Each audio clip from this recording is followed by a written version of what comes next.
Welcome back to Lifetime's coverage of Cup of Russia. The ice dance is underway, but first let's talk about one of my favorite things, kids. The greatest part of my life was being a wife and a mom. But being a working mom, it's really hard to juggle Matthew's schedule, my own schedule, training, the travel. I can't even imagine what it must be like to be competing on the Grand Prix series as a mom. And not only that, but your coach, he's your husband. Being a world-class figure skater, a coach, and a mom all at once are three things any woman would find difficult to maintain. In fact, in skating, it's almost unheard of. For Tatiana Navka, it's just an ordinary day. It was in the beginning where a lot of when I go to the job, oh my God, take some piece from my heart. After giving birth to baby Sasha, Tatiana and her husband decided her career still had Olympic potential. Only 6 days after giving birth, she was back on the ice with her ice dance partner, Roman Kostomarov, training with their coach, Tatiana's husband, Alexander Julin.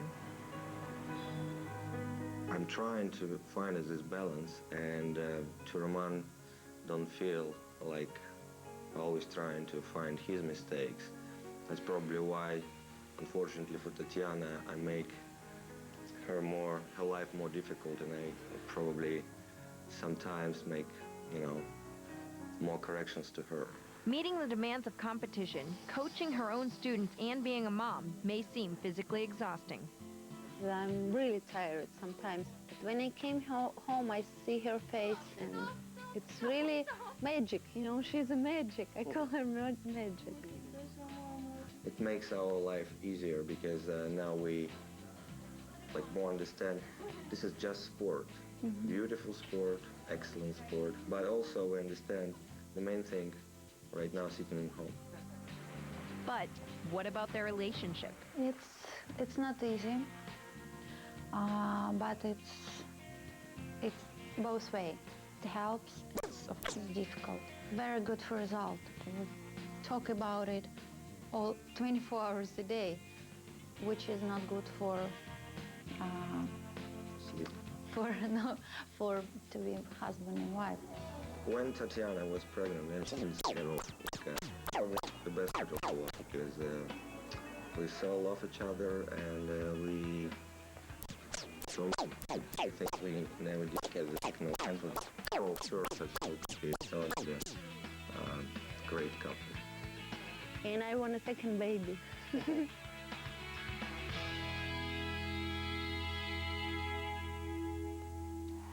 A matter of taste might be a nice way to put it. Be honest, we've all seen costumes that we can't believe. I mean, what was he thinking? Day-glow orange spandex? Sometimes it's the really bad ones that you remember the most. But there are other kinds of costume disasters too. While it's uncomfortable and embarrassing when your trunks creep up, it can truly be dangerous if you get caught on your partner's costume. Sometimes a costume can make you or break you.